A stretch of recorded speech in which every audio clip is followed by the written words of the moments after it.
Milí priatelia, ja vám naozaj ďakujem za všetky povzbudivé správy, ktoré som dostal.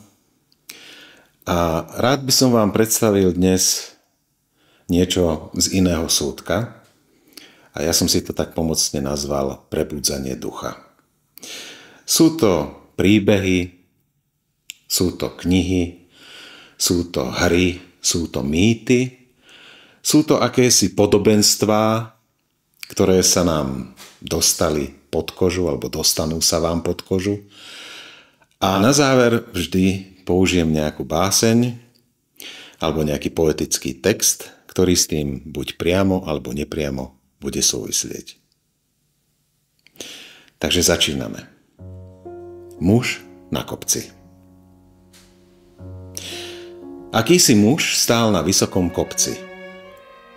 Z diaľky ho zbadali traja pútnici a začali sa dohadovať, čo tam robí. Prvý pútnik hovorí, asi stratil svoje obľúbené zviera. Druhý namieta, ale nie, určite hľadá svojho priateľa. A tretí dodáva, vybehol si na kopec nadýchať sa čerstvého vzduchu. Tí traja sa nevedeli dohodnúť a tak sa dohadovali, až kým nevyšli hore na kopec. Keď tam došli, jeden z nich sa opýtal muža. Priateľu, nestratil si svoje obľúbené zviera? Nie, pane, nestratil. Druhý pútnik sa opýtal, a nehľadáš priateľa? Nie, pane, nehľadám. A tretí pútnik dodáva, vybehol si na kopec nadýchať sa čerstvého vzduchu. Nie, pane. Tak čo tu robíš?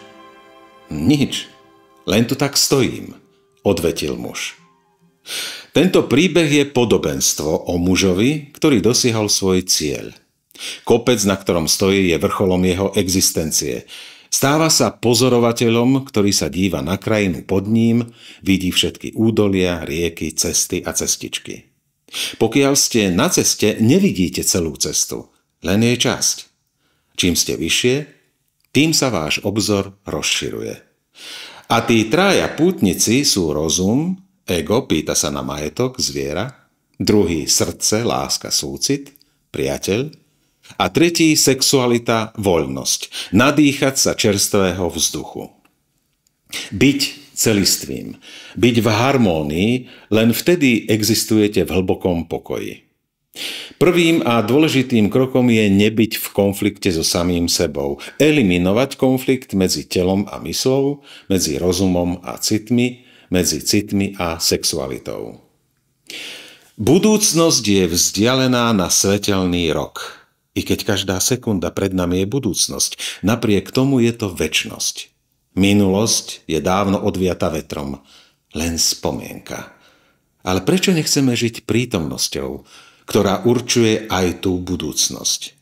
Veď to poznáte. Ako si ustelieš, tak budeš spať. Alebo kto seje vietor, ten zožne búrku. A ak zasadíš semienko, pozbieraš úrodu.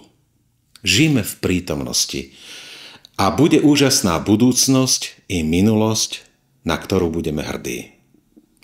Freud hovorí, rozum je kráľ, emócie kráľovná a sex sluha. No a samozrejme, nech žije kráľ. Zničte sexualitu, zničte emócie a celú energiu investujte do hlavy. Žite len v hlave. Bez sexu zmizne všetká radosť a bez emócií zmizne citlivosť a láskavosť. Používajte len mozog a stanete sa vyprahnutou púšťou, kde nič nerastie. Milujem krásu. Drsnú i nežnú, neústupčivú i poddajnú. Milujem, keď víska po lúkach a do jej kriku sa mieša dupot konských kopít, dievčenský smiech, trepot krídel a šum hory. Keď krása prichádza s brieždením a rannou rosou. Keď ženci v letnej pálave spomínali, videli sme ju, ako tancovala s padajúcim lístím jesene a v jej vlasoch sme zazreli vločky snehu. Sedel som na brehu mora a vietor niesol správy z celého sveta a moje srdce letí opačným smerom.